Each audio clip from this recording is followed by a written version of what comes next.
Welcome back to Reading Bear. Today, we will take a look at some new malicious compliance stories. And if you enjoyed my content, please don't forget to subscribe to my channel and post some bear emojis in the comments. Let's go! First one is titled, Park in a private space and block an entrance. Pay the fines and the damages. This incident happened in the summer of 2018. I took a small part, but the real star was my landlord. A small background. It's common in my country to have apartment buildings next to houses, yard and all. I live in one such building. It has 10 apartments, 2 on each of the first 4 floors, 1 in the ground floor and 1 in the top floor. The top floor is used by the landlord when he and his family come for vacations. He lives abroad. The rest are rentals. We also have a small backyard with a side entrance, important for later. Next to the building is an empty lot, also belonging to the landlord. We use it as private parking space, with signs visibly saying it's private. It takes 10 cars, 1 per apartment, and has the side entrance. Also, I was the longest tenant, so I was the superintendent.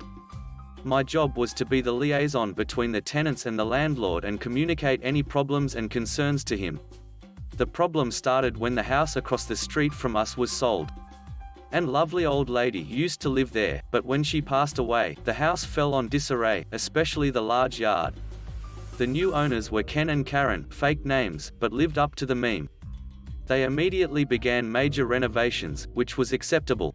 But they also started park their cars in our 2 empty spots, one for the landlord and one for the lady in the ground floor that didn't own a car. At first, we would tell they were reserved spots and they would move their cars. But when they noticed the spots remained empty, they parked there permanently. I had notified the landlord and he told me to take pictures, log every incident and always notify the police. We started doing that every day. Ken is a hotshot local businessman and every time we called the cops would cause a scene about us being jerks. He always got a fine, but he very blatantly proclaims he will not pay. The worst part came about a month before the landlord's annual visit. They stopped using one of their cars and left it permanently in front of the side entrance, blocking it. That was a huge issue. You see, the lady living in the ground floor is a renal dialysis patient and 3 times a week goes for a session in the local hospital. The ambulance brings her back and usually park next to the side entrance because she is exhausted after a session. With Karen's car parked there, that wasn't doable anymore. They don't move it even when the police is called. I notify the landlord and try to hold our own hothead from doing anything foolish. The calmer thing he proposed was slashing their tires. Finally, our landlord arrives. I hand him the photos and the logs and he calls Kevin over. Tony, the landlord, calmly explains that they are not allowed to park in our space and to move the cars. Ken's response was, "Who the hell do you think you are? I can park anywhere I want." Now, Ken thinks himself as a big fish in our small town. But Tony is a big fish in a major foreign city. And he is very creative when somebody upsets him. He tells us to leave the spot next to the side entrance open for the weekend and he will take care of things. We do that and Ken parks his car next to his wife's.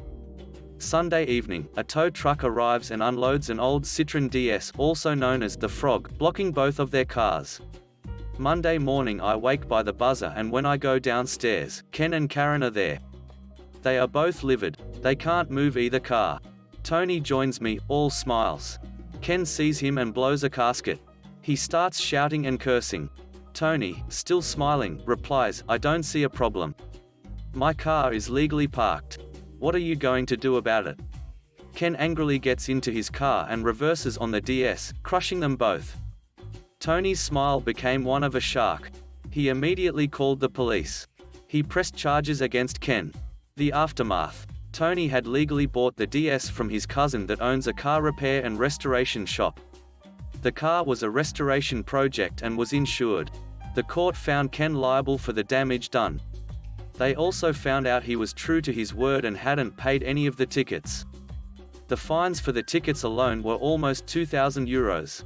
He also leased both his cars and they dropped him as a client immediately for purposefully causing an accident and damaging the leased car. They're sued for damages. Ken got another car, but learned his lesson and hasn't parked in our spots ever since. Next one is titled, Angry because I keep asking for clarification so we aren't wasting money? Have fun explaining why we just blew $90,000 for no reason. I worked in the logistics department of a fairly large company. My job is to check our system for orders that come in and to arrange the shipping for them. When the orders come in, they include the date that the material needs to be delivered by. There are times that our materials planning team makes a typo and inputs the wrong date, but it's rare. Our company is huge on having work instructions and standard processes for everything we do. My work instructions say to plan the shipment to deliver to the need date in the system. There is one material planner who has a history of inputting the wrong date. I had to ask her a number of times in the past to verify the date, and she would go in and correct it. There were a few dates that looked wrong, so I emailed her and asked her to confirm. She flipped out saying that she isn't making those mistakes anymore and I am wasting her time. She reported me to my manager for not following the process or my work instructions, and he flipped out saying I am going against our lean company culture and that I will be written up if I go outside of process again by emailing the material planner. A month or so later, I see an order come into our system. A huge order with a combined weight of 30,000 pounds. I checked the need date and it needs to be delivered in 3 weeks to Colorado, and it's currently in India. I know what project this is for and the need date definitely isn't right. This stuff has at least 2 months before it's needed on site due to build delays. The material planner never updated the need date to reflect those delays. So what do? I check the work instructions my boss wrote, and it says that if an order can't make the need date in our system via ocean, then it needs to go via air. I sure as hell am not going to email the planner to ask for verification after what happened last time. So I get in touch with our logistics company, and it's going to cost close to $100,000 to fly the material from India. That's $90,000 more than shipping it via ocean. I set it all up, and once it gets loaded on the flight, I send the material planner the documentation. It wasn't even 2 minutes before she calls me flipping out. I tell her I planned the shipment to deliver by the date she requested, and there is silence. After a long pause I say, "Is there anything else I can help you with?" She hangs up and my manager calls, also flipping out. I tell him I did exactly what he told me to do, and I followed the instructions he wrote. He told me I should have known better and that my job was on the line because of this. False. His job and the material planner's job were on the line because of this. I did exactly as I was told and was following the company culture. HR and upper management launch an investigation and I'm cleared of any wrongdoing. I was specifically instructed to not go outside of the work instructions my manager wrote. The material planner is written up and my manager gets in deep crap because he forgot to add an approval process for shipments over $15,000 to his wonderful work instructions like his manager had asked him to. Next one is titled, The System Says It's Supposed to Fit on the Shelf. A while ago, there was a grocery manager that made pick carts, basically scanning everything in the overstock storage in the back and putting anything that has a lower on hand than the shelf maximum out, and my crew was working them. This guy was terrible at his job and didn't manage the department very well, so half of the things he put on the carts couldn't fit on the shelf. I tried putting them back where they came from and he told me I had to put them on the shelf and couldn't put them in the back. Okay, game on. I told everyone what he told me and that it's time for some malicious compliance. If there was nothing beside it, I put the items in the wrong spot because that's the only place they could fit, and if there was no room at all on the shelf, I tried it anyways. Many things fell on the floor that day, and it was especially fun with glass containers. Eventually a higher-up manager saw me doing this and I told her what the grocery manager told me. Needless to say, she took my side because it's better that the products be in the back than in the garbage. That didn't get that manager fired, but it did put him on bad terms with the rest of management. A few months later, he lied to my supervisor, telling him that we were supposed to remove all cardboard trays from the shelves and not put any more out. He also said that he was just the messenger because the store manager told him to tell us. I didn't see him much after that. Not only that, but now my crew is in charge of making sure that the system shows the correct number of each item. Unfortunately, we're stocking on a timer and they didn't give us extra time to do it, just extra responsibility. But hey, we got a $3 per hour raise since then, and the new grocery manager is a lot better than the last one. Next one is titled, Join My Religion or Be Left Out of the Will, Bet. I'm an agnostic. My parents, who are conservative religious people, obviously don't like that. A few months ago they told me they'd take me out of their will for not being a perfect Muslim. It's been talked about how their religion makes them good people and by leaving it I'm automatically a bad person. It all came to a high a few weeks ago when my parents found out that I'm not straight. After lots of discussion, the last thing they said is, either you're part of our family and culture, by which they mean religion, or you're not and can't expect anything of us. So what did I do? Become religious, and extensive research. A week ago we met for dinner and my dad decided to smoke a cigarette, to which I replied, you realize the filters in that is hemoglobin, right? It's one out of pig's blood. He was visibly annoyed and thanked me for letting him know because he would stop smoking them then. 3 days ago they came over while I was cooking and I told them that in their toothpaste there are grounded pig bones. I never told them any lies. My mum texted me an hour ago that it's crazy of me to assume they're perfect at religion and that they're trying. She said it's wrong to judge someone's religiousness. Some other things happened, like the whole is homosexuality really a sin and how judging is a sin, etc. But long story short, I annoyed them with religious facts. We now leave each other alone when topics about religion come up. I'm glad. To clarify, this isn't some "I want their money" thing.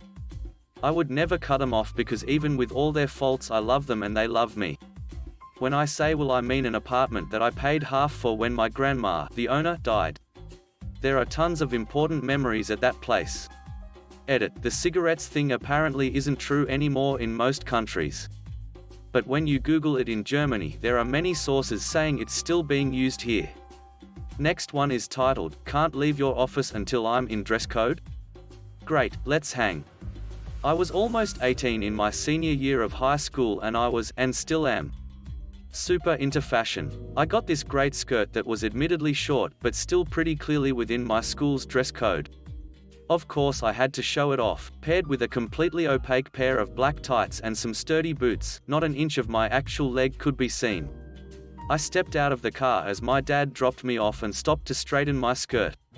The closest administrator, gonna call her Ms. Bell, took this for me trying to make an inappropriate skirt passable enough to walk by her to my first class, and she wasn't having it. She immediately, and not very nicely, told me I had to go change into scrub pants provided in a place we had called the Choice Center, which was also where kids who misbehave get sent for ISS or detention, and it's called that because it's where you go to deal with the consequences of your choices. I asked how it was out of dress code, and demonstrated that it was the right length. She refused to elaborate and threatened to write me up if I didn't get going. I arrived in the Choice Center, and explained what had happened. The male administrator looked me up and down confusedly and told me I was fine.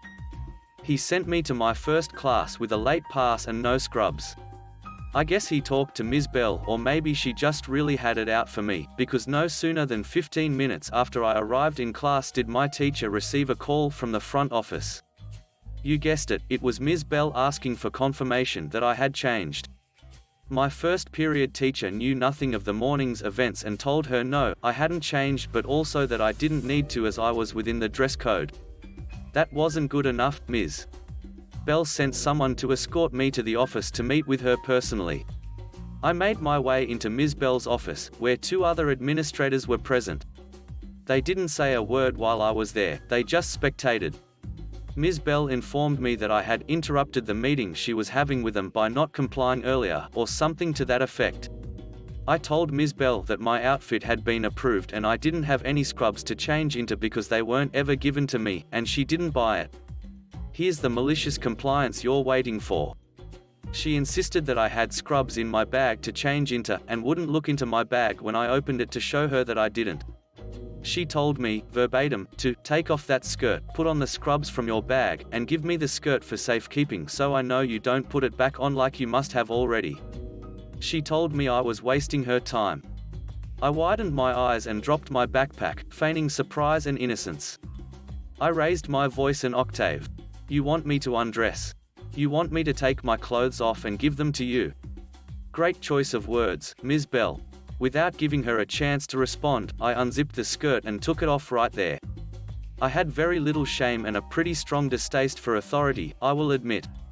She wants me to undress. Sure. My tights are completely opaque anyway. Keep the skirt, I'll wear this. I handed it to her and she stuffed it in her file drawer. Needless to say, Ms. Bell wasn't a fan of my shameless stripping in her office. She demanded that I put my scrubs on, and again I reminded her I didn't have any because I was confirmed to be in dress code before she took a third of my outfit. I asked if she wanted me to take the tights off too, and of course she said no, but that I couldn't leave her office until I was in dress code. One of the other administrators had excused himself as I started to undress before, so I plopped right down in his chair. I can't leave until I'm in dress code, which you took me out of. Sounds like an easy first period. Great, then I'll be on my way as soon as I get that skirt. Unless you want me to walk out of here and let them know you would rather I wear this. I got my skirt back eventually. On my way back to class, the secretary told me how cute it was. Next one is titled, It Goes Both Ways. I work with multi-skilled engineers, which is the politically correct way of saying handymen. Most of the guys are happy to do whatever is needed, with the exception of one guy who has taken the engineer part of the title to heart. As such, he regularly refuses to do work that he feels is beneath him. Painting, moving of furniture and other works that are essential but would be considered menial cause a problem with this individual, who either doesn't do the work or kicks up a big fuss. Previous managers have passed these works to others to save themselves the grief, but it causes problems of inequality and justifiable complaints from colleagues. Anyway, enter a new manager, who has decided not to accept this and started writing up the difficult individual, let's call him Bob, as suggested, eventually resulting in a disciplinary. Said manager showed the contract, where it states the range of the work expected and should be done if physically possible. Bob does not have any medical or physical reason not to do the work. Bob's response was to insist that his hours revert to the original hours on the contract. These hours were never updated on the original contract but changed about 6 years ago to make it easier for the engineers, who ended up getting paid the same for slightly less hours. I think you can see where this is going. The annual wage increases over the last 6 years have also not been updated on the original contract, including the adjustment for the hours change. So the response was obviously to point out what his hourly wage would revert to. This led from a stunned silence, to righteous indignation, to eventually swearing and shouting, enter the second disciplinary. Bob is now on his second strike, but doing all works assigned to him. Complaints from colleagues are down and the client has commented that things are running smoother. Next one is titled, The Long Game of Employee Satisfaction Surveys. I worked sales at a large financial services company that has been around for a long time. As with many large sales organizations, power-hungry micromanagers run rampant. The territories were reassigned and I got the female equivalent of Cartman. Respect my authority. She is a minority woman in a white male-dominated business and a clone of her equally hated superior. Not an easy firing for the big company. Her last company she was asked to resign when she was caught sleeping with her subordinates. I know because I also worked there and my old manager gets heated telling the story because he would have gotten fired without pay and a mark on his record for doing the same. She made everyone's work life unnecessarily difficult. I didn't care to run it up to HR because I dictated 95% of my pay, but when employee survey time rolled out, I made sure to get on the horn to those that hated her, everyone, to fill them out as honestly as possible. Most people didn't do them because they never amounted to anything even though the scores were horrible. But that didn't stop me from getting our team participation rate towards the top nationwide. Side note, it was fun to watch her fake cry once a year and vow to change after each horrible score was released. Nothing changed. Fast forward to the pandemic, and a reorganization, reduction in force, voluntary severance, firings rolled out. My manager and her manager had to interview for their jobs, and to the surprise of only them, they were not hired and replaced by people who had much less experience but well liked. I feel like I can take some credit for this since word through the grapevine was new management couldn't overlook all those bad reviews and turnover anymore even though she's a twofer. Victory. Last one is titled, Set Your Dog Down in the Lobby Without a Leash. Okay. Years ago when I was a dog groomer, a little white fluffy dog came in, named Dancer. He was a cute Maltese poodle mix, about 10 pounds and very young and wiggly and hyper. The dog's owner was known to be a problem customer, to the point that no other groomers would cut his hair. I said I would try, but this was her last chance before we asked her not to come back. When she came in, I went out into our lobby to talk to her. The owner was very nice when she dropped off the dog. She took his leash when she left, but left his collar on, so I could match his bandana. The last time the colors clashed, I did a fluffy haircut on the silly little guy and he was surprisingly well behaved. He looked like a fluffy white cloud when he was finished, he was so cute. When she came to pick him up, I carried him out into the lobby. He started wiggling a little when he saw her, but not really trying to get down. Me, here's the little guy. Isn't he cute? His collar is on under the bandana. Do you have his leash? I'll hold him so you can put it on. It's easier with two people. Customer, don't you hold my dog. You'll hurt him. You put him down right now. Me, okay. Thinking okay, you saw me hold him this morning, you handed him to me yourself. I've been holding him all day, but whatever. At this point I was still about 15 feet away from her, but I put him down on the floor and walked away. He started to run towards her. I ran back into the grooming area to watch her on our cameras, because I knew exactly what was about to happen next. I could see the lobby from 3 angles, plus the parking lot and the front door, so I knew nobody else was going to come in. I noted the time on the camera and settled in to watch the show. He ran straight past her, around a display of sweaters, into the bathroom, back out of the bathroom, past her again, around another display of treats, and past her again. He zoomed around the room for almost 5 minutes as I watched and chuckled to myself. The whole time, she was calling his name, Dancer. Dancer. Come to mama, baby, and trying to catch him as he flew around the room like a white blur. After he got tired of that, he started hiding behind a display, then taking off running when she got close to him, then hiding behind the other display. He kept that up for another 4 minutes. Then he started coming almost up to her, then dancing backwards and frolicking around when she would reach for him. He sure lived up to his name. He did that for almost 5 more minutes. Then the phone rang and I had to look away to answer it. As I was reaching for the phone, I heard a loud yelp. And then a dog screaming bloody murder. I saw on the camera that she had managed to catch him by the end of one of his long silky ears, and she was not letting go. She hauled him towards her, still screaming, hand over hand by the ear, snatched him up and stormed out. We never saw her again. Thanks for listening.